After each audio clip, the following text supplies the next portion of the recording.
Hey there, fellow sports gamblers.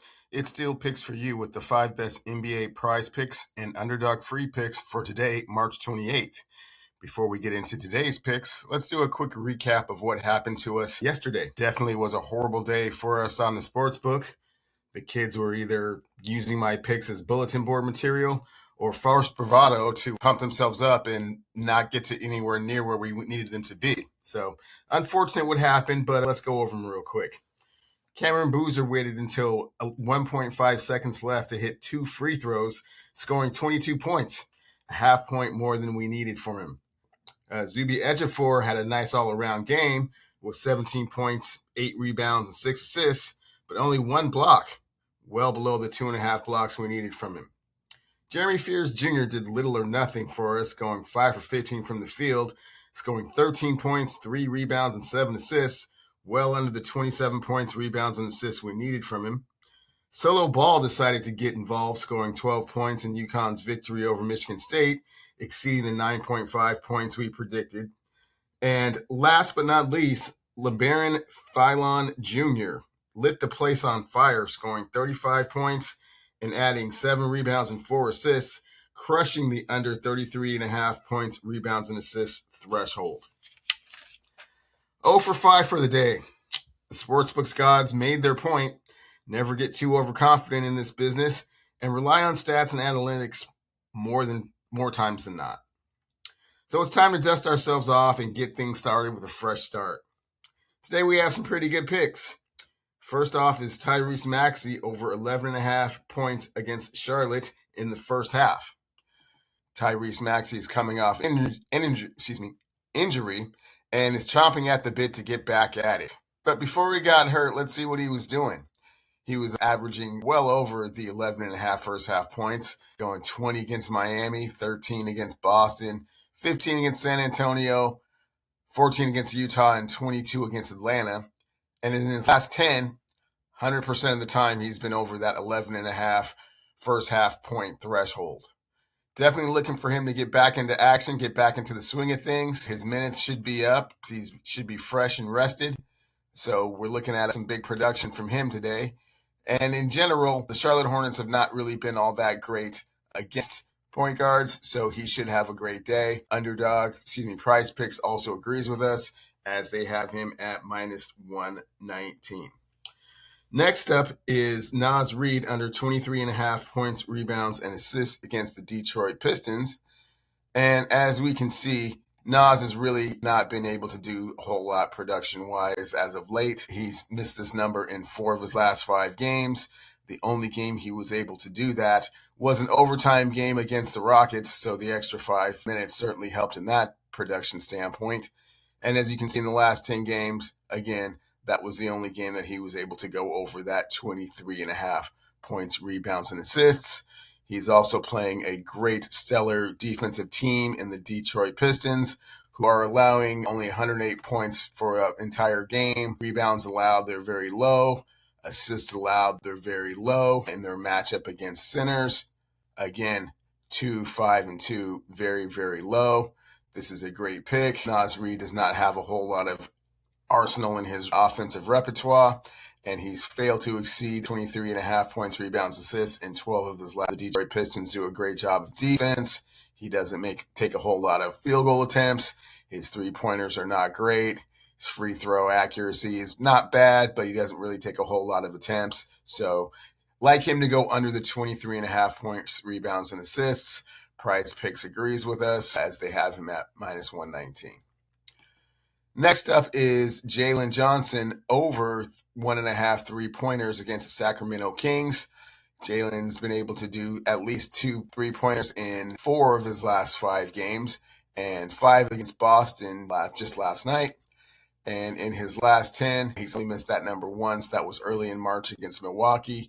Consistently making 2 3-pointers a game. As we all know, the Sacramento Kings are not a very good team. They are playing for a lottery pick. We'll see if they end up with Darius Acuff Jr., Darren Peterson, depending on the way the ping pong balls bounce. Hopefully this is their year to get a good pick, but we're not here to talk about the Sacramento Kings. We're here to talk about Jalen Johnson and him being over the 1.5 3-pointers.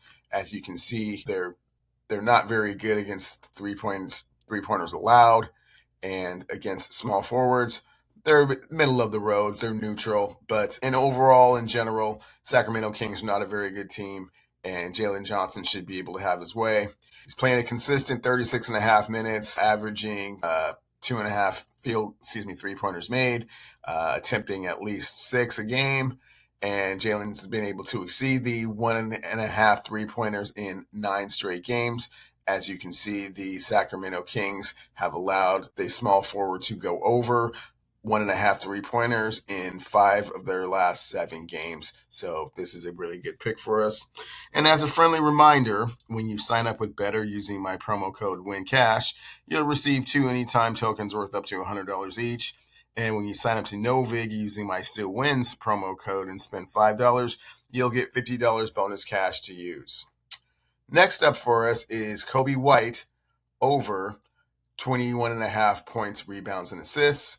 Coby White's been great for the Charlotte Hornets, since getting traded from the Chicago Bulls. Looks like he's got a new lease on life. He's playing for a team that's in the playoffs and is looking to do some big things. He's playing really well with LaMelo Ball and Brandon Miller and probably the Rookie of the Year, Con Kneppel. But let's get into what he's been doing. He's been over this mark in points alone in 3 of his last 5 games. And in points, rebounds, and assists, well over the 21.5, going for 30, 35, 33 here, as you can see, against the Sacramento Kings. Again, that mentions Sacramento Kings, not a very good team. And then his last 10, he had a little bit of a lull here in early March where he didn't hit that number. But again, his last 6, very comfortably over that with the 21.5 points, rebounds, and assists. The Philadelphia 76ers, not very good in rebounds and assists allowed. Points allowed, they're neutral, but favorable matchup here with the rebounds and assists. And against shooting guards, again, very favorable matchups. They are 25th, 28th, and 26th in the league with regards to points allowed, rebounds, and assists. Coby's been getting some pretty good minutes as of late, shooting the ball fairly consistently well, as you can see, averaging about 12 shots a game, making about 2.5 3-pointers, and pretty good from the free throw line, 90% when he can get there. Coby White has exceeded his 20.5 points, rebounds, assists in 12 straight games. As we can see, the Philadelphia 76ers have allowed shooting guards to go over their predictions in 5 of their last 6 games. So this is a really good pick for us. And last but not least, we have Julius Randle, under 17.5 field goals attempted for the game. As we can see in his last 5 games, Julius, the one time he did get 17 shots up, but for the most part, he's been well under that number, except for the overtime game aforementioned. Same thing as Naz Reid, the overtime game somewhat overstated the stats, kind of, making them go over. And in addition, Detroit is not a very generous team, not allowing very many 2 points attempted and not allowing very many 3 points attempted. And in his last 10 games, we'll see that it's relatively the same. We have the 4 out of 5 here and then the 8 out of 10 overall, only going over against Oklahoma City and Houston. Julian's stats for the minutes, he's playing about 31 minutes a game. He tends to get in foul trouble, although this number I think is a little bit misleading. Julius Randle is not really good with his feet and tends to swipe for the ball quite often. Field goal attempts, again, 14.5. And 3-point attempts, 3 a game. So not looking for too much from him in that perspective. Minutes per game, again, the Houston game is somewhat of an anomaly as that was an overtime game, but pretty consistently under 30 minutes a game, which is a good positive for us. So he won't get as many shot attempts as he would like. And Julius Randle has failed to exceed 17.5 field goals in 15 of his last 17 games. So you can see that the last 2 games that Detroit played, the power forwards were under the predicted amount of field goal attempts. So to recap our picks for today, it's Tyrese Maxey over 11.5 first half points. Naz Reid under 23.5 points, rebounds, and assists. Jalen Johnson over 1.5 3-pointers. Coby White over 21.5 points, rebounds, and assists. And Julius Randle under 17.5 field goals attempts. That's the 5 picks I have for you today. Please be sure to like and subscribe to the Steel Picks for You channel. And good luck, everyone.